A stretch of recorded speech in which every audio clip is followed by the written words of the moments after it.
Be, Before I begin to share the context and the content of the house church, let me just read a couple scriptures. The first one is from Romans 12, chapter 15. Rejoice with those who rejoice and mourn with those who mourn.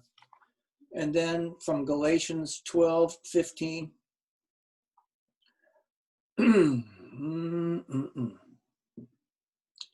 Excuse me, Galatians 6, 2. Carry each other's burdens, and in this way you will fulfill the law of Christ. Sanctuary House Church is being recalled this year. For us, this is a sacred space where God holds us, and we hold each other and the creation that God has made and is making. And in our experience, we interweave 4 ingredients in our time together: worship, nurture, fellowship, and mission. And we sense a particular calling in ministry to and with our immigrant neighbors as together they journey together with us and we with them toward the time that they will experience full acceptance in this nation and continue to share their gifts with all of us, free from discrimination and ostracism. And their courage and determination has blessed us in so many ways, which I'm going to talk about for a second, as we have grown personally and spiritually as a house church. I'll give you a little more detail on how this actually is going to work in just a second, but I want to tell you that this week, Hetty and I went to a rally in Harrisonburg for TPS recipients. It was next to Community Church where we were meeting. Oh, there were probably between 15 and 25 of us, most of them Latino. And this was being recorded for sharing either on Facebook, I think maybe on NPR, I'm not sure. But the speakers all spoke Spanish. And I have to tell you, it was an incredibly powerful experience. The speakers were standing on the footsteps of this building and also on the sidewalk, and it was being recorded the whole time. And the extent of the passion and feeling and anguish and hope and anger about the whole thing that they've been dealing with for so long, it was just extraordinary. The reason the gathering happened was because this week the Ninth Circuit Court of Appeals in California voted against the continuation of TPS standing. And that will affect anywhere from 400,000 to 500,000 people if it goes on. And it was such a moving experience that at the end of the time that we were there, I went up to speak with one of the individuals who talked. It was a gentleman who had met with our Sanctuary House Church when we were at the Beers last year. And I talked to him about how angry I was about what had happened and what this administration was doing to immigrants across this country, and how much I appreciated his passion and his concern and his sharing and his courage to try and deal with this incredible administration. And he went on to talk about his experience of his family and how he and his children and his wife, who have been here for years and years serving as faithful members of our community, have just been in anguish and stress for so long about this. And he said often in the evening when he's talking with his kids, they just break down in tears because they don't know what's going to happen the next day. And we were sharing the anguish of that whole experience together. And I told him that Sanctuary House Church and Trinity Church will stand with them as we have in the past. And if we need to go to Washington, D.C. and stand in the House of Representatives or the Senate and confront the Republican senators who refuse to vote for this, we will do that. We will do whatever is necessary in order to stand with them and be with them. And and we have been so blessed together, and we shared for probably 10 or 15 minutes talking about this. And when I left, I felt profoundly moved, but also very concerned, because I would come back to my nice warm house and they would go back to the continued strain and stress of not knowing what tomorrow was going to hold. And we're talking 400,000 or 500,000 people potentially affected. And he also said one other thing, and then I want to move on. He said, if I and my family would have to go back, I think it was to Honduras, he said we would not survive, we would die, because the virus is spread is so widespread, and there's so much corruption in the nation. And he said, we just can't do it. We can't do it. We've got to stay. So even as I'm sitting talking about it, it's a very heavy feeling. But the courage and the determination that they have shown and continues to show is really an inspiration for us in House Church. And it has guided our sense of ministry together. And as we begin again this fall, we invite your contributions to this ministry. And if you feel led to join us in solidarity with this ministry, and it is not a ministry that we have created, it is a ministry that has been created and sustained and redeemed and transformed by the love of God with divine hands.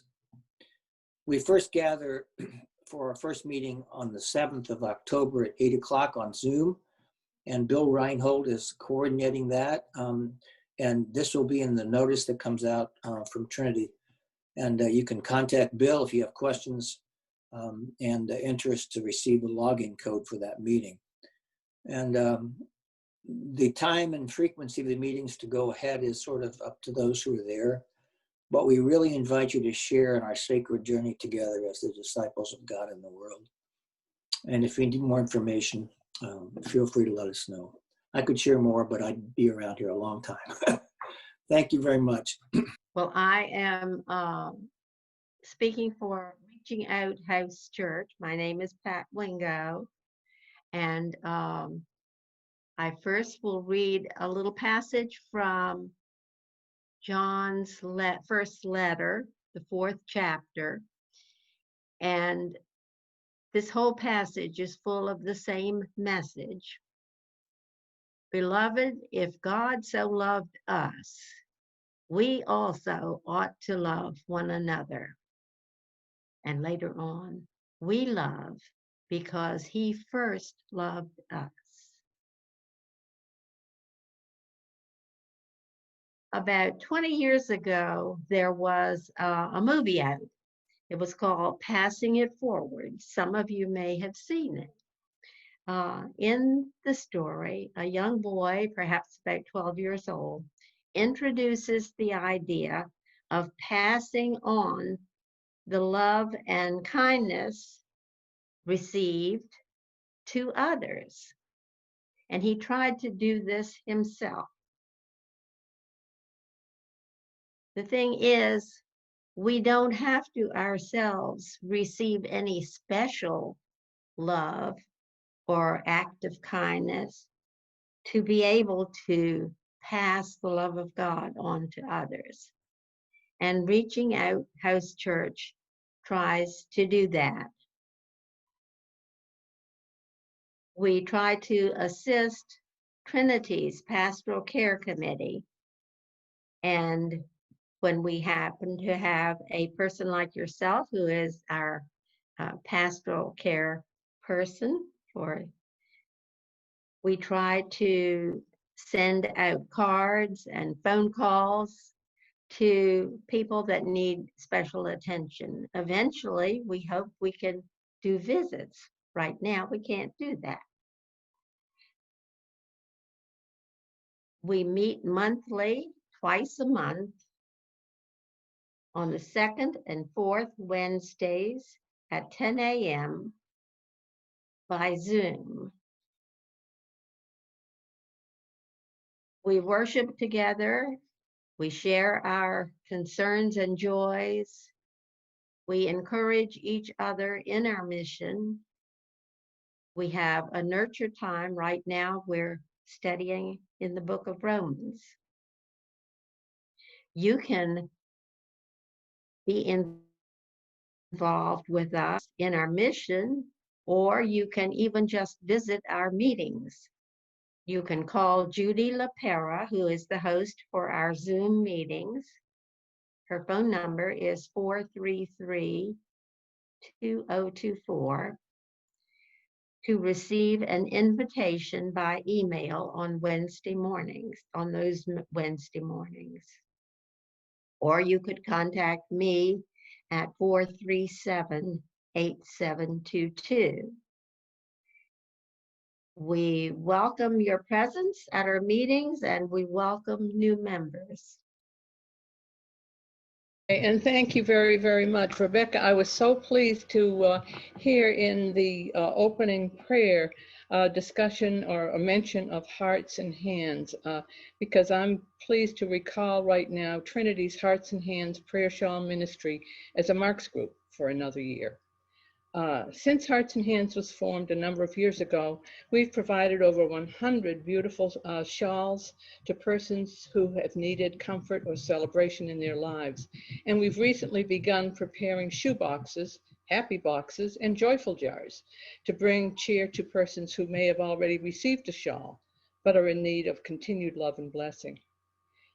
We find our scriptural challenge in an Old Testament verse from Lamentations 3:41. Let us lift our hearts and hands to God in heaven. Now, why hearts and hands? Well, the hearts signifies our prayers and love for those who receive our shawls and shoe boxes. And hands represents the varied kinds of handwork that's used in the creation of these prayers. We think that Hearts and Hands describes what our prayer shawl group is all about. And we are enormously grateful for a dear Trinity friend, Donna Kaufman's role in inspiring the formation of our ministry so many years ago. As a Marks group, we particularly focus on two marks of the church, mission and fellowship.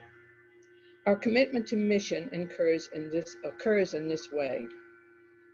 Since responding to God's call several years ago, we share our gifts with persons of all ages, including children, youth, and adults. We share them with persons in our congregation and with persons in the wider community. We share them with persons who need comfort in their lives, and we share them with persons who are celebrating joyous events in their lives. Our commitment to fellowship occurs in two major ways. First, much love and attention are given to the act of sharing a shawl. The shawls are blessed and wrapped in tissue paper. A written blessing and a brief description of this ministry are included with each shawl. Whenever possible, we visit with the person receiving a prayer shawl, and we see this as a meaningful way to extend the hand of fellowship and share the love of our congregation. But we also share fellowship with each other. And our group has both knitters and crocheters, some persons very experienced and some just beginning. We share ideas with each other, support each other as we learn new stitches and patterns, and work with different kinds of yarn. We also welcome persons who may not knit or crochet, but are interested in helping to assemble our shoe boxes. And we love, laugh, and grow in Christian fellowship with each other. Up until last March, we met in members' homes on the third Monday of each month. Now, as you might expect, currently, we're meeting still on the third Monday, but over Zoom. This means that our next meeting is tomorrow evening at 7 o'clock, and new members are welcome, even on that short notice. But just contact me, Linda Bradley, at 568-8663, and I'll get you the access information to join us. If that's not possible, then make plans for next month on the third Monday of the evening, and we hope to see you there. Thanks. Thank you. It's Kathy Gillette here, and I'm representing the Closed Closet Marks group. Today, we would like to make a call for the Closed Closet Marks group. The marks we are called to are nurture and fellowship. We provide nurture to our needy neighbors by providing them clothes at no cost. And we enjoy fellowship by communing together in friendship and in a common cause, and making donated clothing accessible to our community. The focus of the Closed Closet Marks group is to provide free clothes to needy families in our area, both Harrisonburg and Rockingham County. Our focus can be found in Matthew 25, verses 31 through 36. When the Son of Man comes in his glory and all the angels with him, he will sit on his throne in heavenly glory. All the nations will be gathered before him, and he will separate the people one from another, as a shepherd separates the sheep from the goats. He will put the sheep on his right and the goats on his left. Then the king will say to those on his right, "Come, you are blessed by my Father. Take your inheritance, the kingdom prepared for you since the creation of the world. For I was hungry, and you gave me something to eat. I was thirsty, and you gave me something to drink. I was a stranger, and you invited me in. I needed clothes, and you clothed me. I was sick, and you looked after me. I was in prison, and you came to visit me." Just a little bit about the focus of our group. Prior to COVID, the Marks group had been meeting weekly on Wednesday mornings for many years in the Commons at Trinity to clean, fold, hang, and make donated clothing appealing to our neighbors who need free clothes. On Wednesday evenings, we provided a store-like friendly atmosphere to our neighbors in the Commons so they could shop for their clothing needs. Around mid-March, due to the COVID-19 pandemic, we completely closed down the clothes closet to donations and to our neighbors for distribution. Since about mid-August, several members have sorted all the children's summer clothing by size and gender with the intent of distributing clothes in a new way. We had several options, and some worked, some didn't. We are continuing in our efforts to find homes for our summer children's clothes. So if you know anybody who needs summer children's clothes, please let us know, especially 2T through 4T. In the meantime, we're working on our winter clothes closet plan.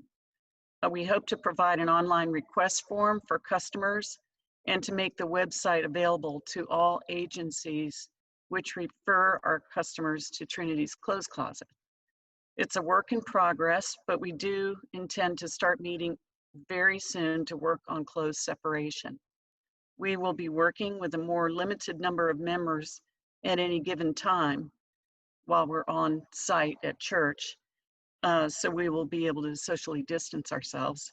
We envision members working every other week and for everyone to be masked. We envision a Wednesday evening group filling orders that come in through our online request system. And we're still working on how to distribute the clothes requested. We will start working on September 30th at 9 a.m. at the Clothes Closet at Trinity on site. Contact Janet Slough for more information on signing up for our Marks group and for scheduling. Over the years, we've relied not only on our group members, but also other groups and churches like Harrisonburg Baptist Youth, Muhlenberg Lutheran Church, and recently Bridgewater Presbyterian Church. All the members of the Clothes Closet are going to be listed on the link that you'll get in after today's callings are done. Janet Slough deserves special recognition for keeping this worthy activity going on for so long. So thank you, Janet. Thank you for considering becoming a part of the Clothes Closet Marks group for 2020. Good morning, and I'm Mary Lou McMillan, and I am making a call for what will be known as the Centering Space Marks group.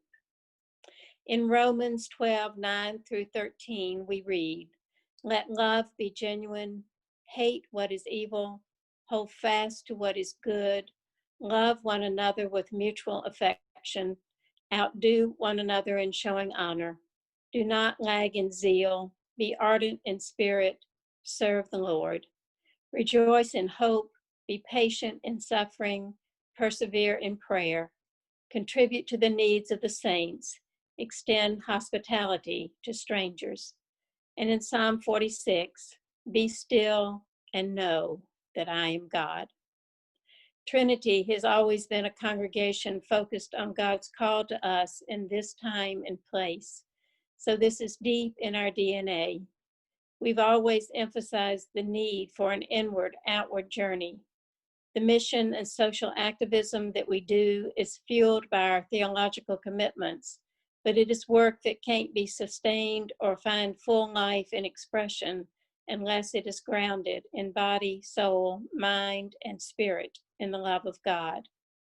With this in mind, the Myrtle team, working under the guidance of Louisville Presbyterian Seminary and the parameters of a grant funded by the Lilly Foundation, decided that one way to nurture lives of meaning and purpose here at Trinity would be to create a spiritual innovation hub with an overall theme of radical hospitality, a place where people within the congregation and beyond could learn and grow and cultivate within themselves a space to welcome God and one another with love and grace, a place to dialogue around difficult issues and to collaborate with diverse individuals for social change. In the fall of 2019, the Myrtle Marks group was called, and the conversation continued around a way to create this hub and other opportunities to practice hospitality at Trinity. Big plans were underway, and then COVID hit. We pivoted and found ways to create an online presence. Our website, Centering Space for Care, Contemplation, Action, Renewal, and Expression, was launched on August 25th. Our first online course offering is underway, and we are moving forward with the creation of a physical space in the Harbor Room and the rooms across the hall. So today is a continuation of that dream. I am calling the Centering Space Marks group. Our ministry and mission is to continue to develop the website in ways that offer resources and opportunities for people to experience and grow in their practice of contemplation, action, renewal, and expression. We will also be working to complete the renovation of the physical spaces and develop opportunities for care in those spaces as well. If you are interested in cultivating, curating, or leading opportunities in contemplation, action, renewal, or expression, please consider joining us in this ministry. Our first gathering will be September the 30th on Zoom with our coach, Olivia Haney, at 2 p.m.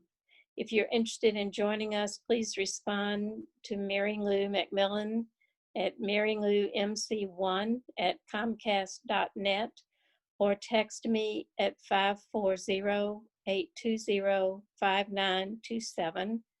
Both of those are in the Trinity direction. And we will be sure that you receive the link to join us on September the 30th. Thank you. I'm here to call the Keister Backpack Program Marks Group. The Keister Backpack Program has been part of Trinity's mission for years in different forms. We started as our children were young and wanting to get them involved in some kind of mission to pack food for the local students at Keister who are hungry. And it's evolved to be a program that has outgrown Trinity's space. Last year, it was moved to Keister, and Keister parents took over a lot of the volunteer work, and the guidance counselor and a resource person in the school made room in the building to house all of the food and the packing process, and Trinity became more of a support with financial contributions, as well as some volunteering. I think Dane Byers still volunteered regularly, but since our kids were no longer at Keister, we're older in high school now, they're just evolved into different ways. Well, now that the schools are experiencing all of the restrictions and basically closed, the children are still hungry. And so we are moving the process and the tasks and the supplies and all the storage and things back to Trinity and into the kitchen.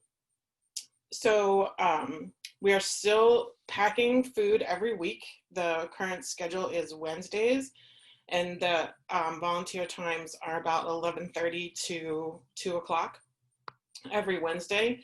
That schedule is maintained by a Keister parent named Tamara Grant, and her contact information is included with the bio that'll go along with all the other Marks groups and house churches that you'll read. But so the contact people are Tamara, which her information is included below, or me. You can always contact me or Dane Byers. And I forgot the Bible verse, so I'll go back a little bit. And what comes to mind for me is Mark 10, verse 15 to 16.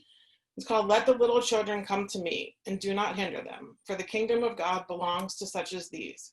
I tell you the truth, anyone who will not receive the kingdom of God like a little child will never enter it."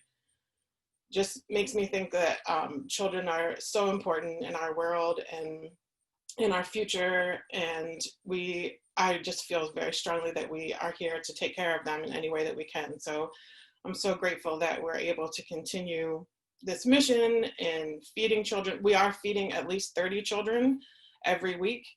And I actually have not been able to volunteer yet, so I don't know how much food that is, if it's snacks. We used to do about like 2 meals and a couple snacks and things like that. Or we used to get them through the weekend. We've done very many things, but anyway, our food is coming from Hope Distributed, which is out off of Port Republic Road on the corner of Boyers and Port Republic. So the volunteer obligations are driving to Hope Distributed to pick up the food, bringing the food to Trinity, and with a lot of care for low impact or low contact guidelines with the COVID restrictions, packing the food, and then delivering the bags to Keister for the school personnel to then take over the distribution of the bags to the actual students. So again, that's happening every Wednesday. There's openings at the end of October through December 16th right now. So please let us know if you have any interest in helping financially or volunteering. Thank you.